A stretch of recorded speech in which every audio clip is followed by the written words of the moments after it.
Skeleton Junior and Upper School, and welcome to 10th biology class. बेटा 10th biology हमने last lecture में जो chapter number 12 है उसकी एक्सरसाइज कंप्लीट की थी। आज के लेक्चर के साथ हम एक नया चैप्टर शुरू करने जा रहे हैं, चैप्टर नंबर 13। पेज नंबर है बेटा आपके पास 57, पेज नंबर 57। जो टॉपिक हमें डिस्कस, ये चैप्टर हमने शुरू करना है वह चैप्टर नंबर 13, और ये चैप्टर नंबर 13 का टाइटल है आपके पास, वो है sport and the movement. Clear हो गया? चलें जी बेटा, पहले तो जैसे कि इस चैप्टर का नेम जो है वो शो कर रहा है कि इस चैप्टर में हम क्या डिस्कस करेंगे। इस चैप्टर में बेटा हम जो स्पोर्ट और मूवमेंट के बारे में जितनी भी चीज़ें हैं उनको ब्रीफली देखेंगे कि सबसे पहली चीज़ क्या है कि हमारी बॉडी में बेटा एक प्रॉपर जो है एक ढांचा बोन्स का और मसल्स का एक पूरे का पूरा बेटा हमारे पास एक हार्ड फ्रेमवर्क है डिफरेंट स्ट्रक्चर्स का, जो हमारी बॉडी को क्या करता है, सपोर्ट भी करता है और मूवमेंट में भी अपना रोल प्ले करता है। ठीक है, उसको हम डिस्कस करेंगे। लेकिन उससे पहले बेटा ये देखते हैं कि हमें ये स्केलेटन वगैरह इसकी जरूरत क्यों पेश आती है। तो बेटा देखें, जैसे तो सिंगल सेल ऑर्गेनिज्म से जो यहाँ जो वाटर में रहते हैं ऑर्गेनिज्म, उनके लिए तो मूवमेंट का या अपनी जो बॉडी है उसको एक जगह पे कंजेस्टेड रखने का कोई इतनी प्रॉब्लम नहीं होती। लेकिन जैसे जैसे हम हायर ऑर्गेनिजम्स की तरफ जाते हैं तो उनका जो बॉडी मैस है वो बढ़ता जाता है। ठीक है, अब उस बॉडी मैस को एक स्पेसिफिक जगह में रखना, ठीक है, एक स्पेसिफिक स्पेस में रखना, उसके लिए बेटा उन जरूरी है कि वहां पे उनकी बॉडी में कोई ना कोई जो है फ्रेमवर्क हो, जो उनके जो पूरा बॉडी का मैस है उसको एक जगह पे क्या रखे, कंजेस्टेड रखे। ठीक है, तो पहली बात आ गई हमारे पास कि जो हमारे पास स्पोर्ट एंड मूवमेंट की जरूरत हमें क्यों है, स्केलेटल मसल की या आप कह सकते हो कि स्केलेटन की हमें जरूरत क्यों है। तो उसकी बेटा सिंपलेस्ट रीजन यही है कि एक तो मूवमेंट में, दूसरा उनकी बॉडी को सपोर्ट करने में। ठीक है, जो है स्केलेटल सिस्टम जो है बहुत इंपॉर्टेंट रोल प्ले करता है। ठीक है, अब आते हैं कि बेटा जो है इसके अलावा जो स्पोर्ट एंड मूवमेंट जो है, मूवमेंट और लोकोमोशन, जब हम लिविंग ऑर्गेनिज्म के कैरेक्टर पढ़ते हैं कि लिविंग ऑर्गेनिज्म के कैरेक्टर्स क्या हैं, तो बेटा उनमें से एक कैरेक्टर ये भी है कि जो लिविंग ऑर्गेनिजम्स हैं वो क्या कर सकते हैं, मूव कर सकते हैं। क्या कर सकते हैं? लिविंग ऑर्गेनिज्म में मूवमेंट एंड लोकोमोशन। ठीक है, उनमें मूवमेंट होती है या लोकोमोशन होती है। अब ये पेपर पॉइंट ऑफ व्यू से जो पहला शॉर्ट क्वेश्चन है वो ये है कि differentiate between movement and the locomotion. ठीक है, तो सबसे पहले देखते हैं कि मूवमेंट में और लोकोमोशन में क्या डिफरेंस है। तो बेटा अगर हम बात करें मूवमेंट की, मूवमेंट सिंपली आपके माइंड में क्या आता है, मूव करना। ठीक है, अब मूवमेंट जो है वो बॉडी के एक पार्ट की भी हो सकती है। ठीक है, फॉर एग्जांपल जैसे ये मैं हाथ मूव कर रहा हूँ, और पूरे जो ऑर्गेनिज्म है उसकी भी ये जो है मूवमेंट हो सकती है। जैसे कि किसी पूरे लिविंग इंडिविजुअल की, लिविंग ऑर्गेनिज्म की मूवमेंट भी हो सकती है, और उसके किसी बॉडी पार्ट की मूवमेंट भी हो सकती है। ठीक है, movement is the general term meaning the act of changing place और पोजीशन। ठीक है, पहले देखते हैं मूवमेंट को। तो बेटा मूवमेंट क्या है आपके पास, एक्ट ऑफ चेंजिंग प्लेस, मतलब कि अपनी जगह चेंज करने का एक ये जो है एक्ट है, और position by the entire body, changing place और position by the entire body और इट्स बॉडी पार्ट्स। मूवमेंट क्या है, मूव करना, अपनी जगह को, अपनी पोजीशन को चेंज करना, एंटायर बॉडी, पूरी की पूरी बॉडी को मूव करना भी हो सकता है, या its parts of its body. ठीक है, मूवमेंट जो है वो पूरी बॉडी की भी हो सकती है और उसके बॉडी पार्ट्स की भी हो सकती है।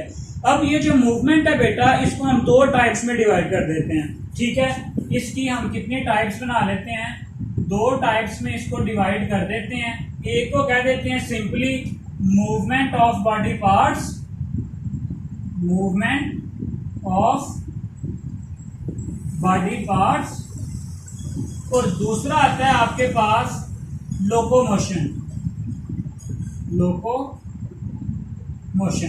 अब ये जो लोकोमोशन है आपके पास, ये है movement of the an animal as a whole from one place to another. इसकी डेफिनेशन क्या है बेटा आपके पास? Movement of whole animal from one part to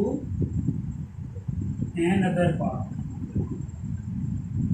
तो बेटा डिफरेंस क्या हुआ आपके पास लोकोमोशन में और मूवमेंट में? जो मूवमेंट है बेटा वो बॉडी पार्ट्स की भी हो सकती है, ठीक है। अगर सिंपली वो बॉडी पार्ट्स की मूवमेंट हो उसको हम कहते हैं मूवमेंट ऑफ बॉडी पार्ट्स। और दूसरी तरफ अगर जो पूरा लिविंग ऑर्गेनिज्म है, जिसकी पूरी बॉडी है, एनिमल एज अ होल, ठीक है, जब पूरे का पूरा जो एनिमल है वो मूव करे, ठीक है, तो वो बेटा आपके पास जो सिचुएशन है वो क्या कहलाती है? लोकोमोशन। तो जो आपके पास मूवमेंट की ही एक सब टाइप है लोकोमोशन। क्लियर है? पेपर पॉइंट ऑफ व्यू से पहला शॉर्ट क्वेश्चन दोबारा से सुने। Differentiate between locomotion and the movement. So आप क्या बताएंगे? Movement is the act of changing place और position by the entire body और its parts. Movement has two types, movement of body parts and the locomotion. Locomotion is the movement of the whole animal from one part to the another part. Clear हो गया? मतलब movement की ही एक सब type है जिसको हम कहते हैं लोकोमोशन। क्लियर है? चलेंगे अब चलते हैं बेटा नेक्स्ट ह्यूमन स्केलेटन की तरफ, ठीक है, कि जो ह्यूमन स्केलेटन है वो क्या है और किस तरह से जो है अपना काम करता है और इसका रोल क्या है। तो सिंपली पहले बताएं आप क्या होता है ह्यूमन स्केलेटन के वर्ड से आपके माइंड में क्या चीज आती है? ह्यूमन स्केलेटन, ठीक है।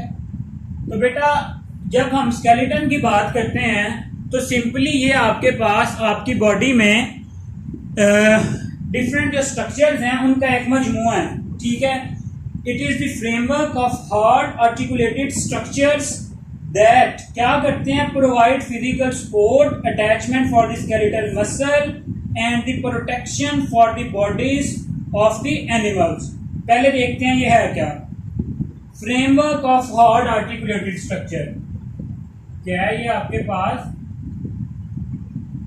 फ्रेमवर्क है, फ्रेमवर्क ऑफ किसका? Hard articulated structures. आपके पास फ्रेमवर्क कहते हैं एक मजमूए को, किसका? कौन से स्ट्रक्चर जो जिनकी जो कंपोजिशन है वो क्या है? सख्त है। आर्टिकुलेटेड कहते हैं एक दूसरे के साथ कनेक्टेड वे में वो क्या करते हैं? काम करते हैं, ठीक है। या थ्रू आउट द बॉडी क्या हुए हैं? फैले हुए हैं, ठीक है। Framework of hard and articulated structures. अब ये करता क्या है? Provide physical support, attachment for the skeletal muscle. अब इसके फंक्शन हैं, ठीक है। अब इसके हम क्या डिस्कस करने लगे हैं? फंक्शन डिस्कस करने लगे हैं कि जो स्केलेटन है ह्यूमन स्केलेटन, उसके फंक्शन क्या है बेटा? इट प्रोवाइड सपोर्ट, ठीक है, सपोर्ट प्रोवाइड करता है। अब सपोर्ट प्रोवाइड करने के साथ साथ दूसरा ये काम क्या करता है? Attachment for the skeletal muscle, ठीक है। अटैचमेंट किसकी? Attachment for the skeletal muscles. बेटा जब आगे आप जाके स्केलेटल सिस्टम को डिस्कस करेंगे तो तब हम इसको डिटेल में देखेंगे। Attachment for the skeletal muscles, ठीक है। जो थर्ड इसका इंपॉर्टेंट पार्ट है वो क्या है? इसके साथ साथ बेटा it provide protection for the bodies of animal. Provide protection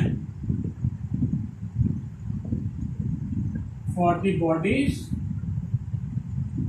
of animals. Clear हो गया? तीन काम करता है। ये है क्या human skeleton? Hard articulated structures का एक फ्रेमवर्क है जो आपके पास तीन तरह के इंपॉर्टेंट फंक्शन परफॉर्म करता है। पहला फंक्शन बॉडी को सपोर्ट करता है, दूसरा बॉडी को प्रोटेक्ट करता है, तीसरा क्या है कि जो स्केलेटल मसल्स हैं उनकी अटैचमेंट के लिए भी जो पॉइंट्स होते हैं कहाँ होते हैं? ह्यूमन स्केलेटन में होते हैं। चलें जी, क्लियर हो गया। अब आते हैं इसकी टाइप्स पे। जो स्केलेटन है बेटा, सिंपली स्केलेटन की हमारे पास दो टाइप्स होती हैं। अगर हम स्केलेटन की बात करें तो इसकी हमारे पास कितनी टाइप्स होती हैं? दो टाइप्स होती हैं। एक को हम कहते हैं एंडोस्केलेटन, एंडोस्केलेटन, और बेटा जो दूसरा है आपके पास उसको हम कहते हैं exoskeleton. Paper point of view से शॉर्ट क्वेश्चन पूछा जा सकता है, differentiate between endoskeleton and the exoskeleton. अब देखिए नाम से जाहिर हो रहा है, एंडो का मतलब होता है इनसाइड, एक्सो का मतलब होता है आउटसाइड, ठीक है। If the skeleton is present inside the body, ठीक है। इफ द, अगर इसकी डेफिनेशन हम करें तो क्या करेंगे कि if the skeleton is present inside the body,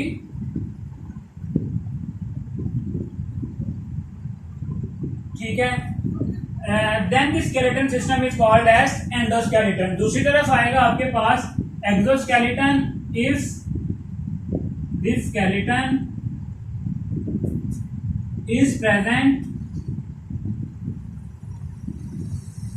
outside the body,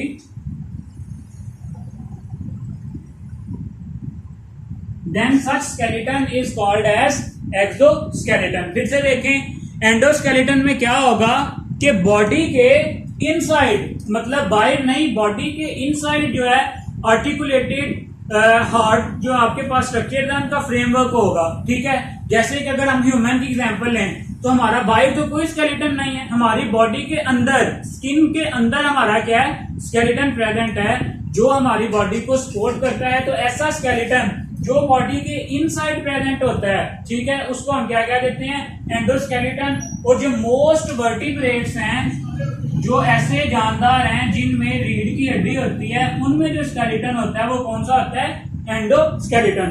दूसरी तरफ बेटा आप सोचेंगे कि बॉडी के बाहर जो है जो स्केलेटन है वो किस तरह से हो सकता है? तो बेटा आपके पास कुछ इंसेक्ट्स हैं, ठीक है, माइक्रो ऑर्गेनिजम्स हैं, जैसे कि आर्थ्रोपोड्स, ठीक है। आर्थ्रोपोड्स हैं, उनमें जो बॉडी के आउटसाइड पे जो स्केलेटन प्रेजेंट होता है उसको हम क्या देते हैं? एक्सोस्केलेटन। तो एक्सोस्केलेटन की एग्जांपल है आपके पास क्या बेटा जी? आर्थ्रोपोड्स। जैसे कि कभी अगर आपने बेटा कॉकरोच देखा हो तो उसके बाहर जो है ना वो उसकी कवरिंग सी होती है, जो उसका क्या होता है? एक्सोस्केलेटन। क्लियर हो गया? अब तक कितने क्वेश्चन डिस्कस कर चुके हैं? व्हाट इज ह्यूमन स्केलेटन, ठीक है। Describe the role of human skeleton, उसका हमने वो भी देख लिया कि उसके फंक्शन क्या क्या हैं, ठीक है। इसके अलावा बेटा differentiate between endoskeleton and exoskeleton, और शुरू में हमने डिस्कस किया है कि differentiate between movement and the locomotion. Clear हो गया? चलें जी, इसी के साथ बेटा अब यहीं पे देखते हैं कि रोल ऑफ स्केलेटल सिस्टम क्या है, ठीक है, कि जो स्केलेटल सिस्टम है वो क्या रोल प्ले करता है। शॉर्ट क्वेश्चन है ये भी, रोल ऑफ स्केलेटल सिस्टम। तो बेटा हम सिंपली अभी पीछे भी देखा हमने, रोल ऑफ स्केलेटल सिस्टम। चलेंगे अब बेटा ये जो स्केलेटल सिस्टम है ये क्या क्या पहले हमने देखा protection, support and the movement, ठीक है। ये तीन काम करता है, तीन चीजें आपकी बॉडी में प्रोवाइड करता है, वो हमने पहले भी देखी हैं। पहला क्या करता है? बॉडी को सपोर्ट करता है। फिर क्या करता है? प्रोटेक्शन प्रोवाइड करता है, ठीक है। इसके अलावा जो है मूवमेंट में भी ये क्या करता है? अपना इंपॉर्टेंट रोल प्ले करता है। क्लियर हो गया? चलें जी, इसके साथ साथ बेटा ये और क्या करता है? मस्कुलर सिस्टम के साथ अटैच होता है। In our body skeletal work very closely with the muscular system. जो स्केलेटल सिस्टम है, स्केलेटल सिस्टम वो किसके साथ मिलकर काम करता है? मस्कुलर सिस्टम के साथ। जो डिफरेंट बॉडी के मसल्स हैं उनके साथ मिलकर ये काम करता है, जिसके नतीजे में बॉडी की जो मूवमेंट है वो टेक प्लेस होती है। ठीक है, तो बेटा चौथा पॉइंट आ गया आपके पास क्या कि skeletal system works with the muscular system and play a role in the movement. ठीक है, अब इसके अलावा बेटा जी skeletal system provide protection to many internal organs. Protection की बात करें तो जो आपकी बॉडी के इंटरनल ऑर्गन्स हैं उनको भी ये क्या करता है, प्रोटेक्शन प्रोवाइड करता है। जैसे कि अगर हम देखें कि हमारी एब्डोमिनल कैविटी में जितने भी ऑर्गन्स हैं उनके बाहर एक रिब केज प्रेजेंट है जो क्या करता है, इंटरनल ऑर्गन्स को प्रोटेक्ट करता है। ठीक है, इसी तरह से हमारी जो वर्टिब्रल कॉलम है, वर्टिब्रल कॉलम जिसको हम रीढ़ की हड्डी कहते हैं, उसके अंदर स्पाइनल कॉर्ड होता है, इसको जो है कौन प्रोटेक्ट करता है, spinal cord protect the our vertebral column protect the spinal cord. ठीक है, अगर इंटरनल ऑर्गन्स की बात करें तो उसके लिए जो आपके पास रिब्स आ जाएंगी।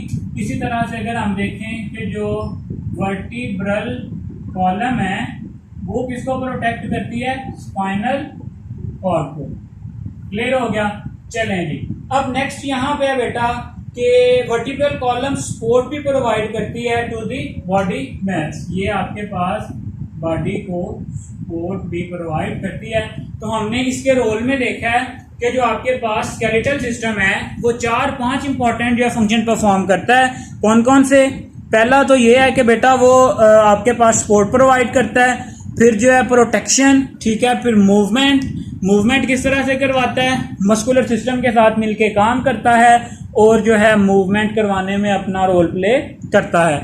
इसी तरह से हमने देखा है कि फिर जो वो है प्रोटेक्शन किस तरह से इंटरनल ऑर्गन को प्रोटेक्ट करता है, वर्टिब्रल कॉलम जो है वो स्पाइनल कॉर्ड को प्रोटेक्ट करता है। तो आज के लिए बेटा इतना ही, नेक्स्ट फिर इंशाल्लाह हम नेक्स्ट लेक्चर में डिस्कस करेंगे।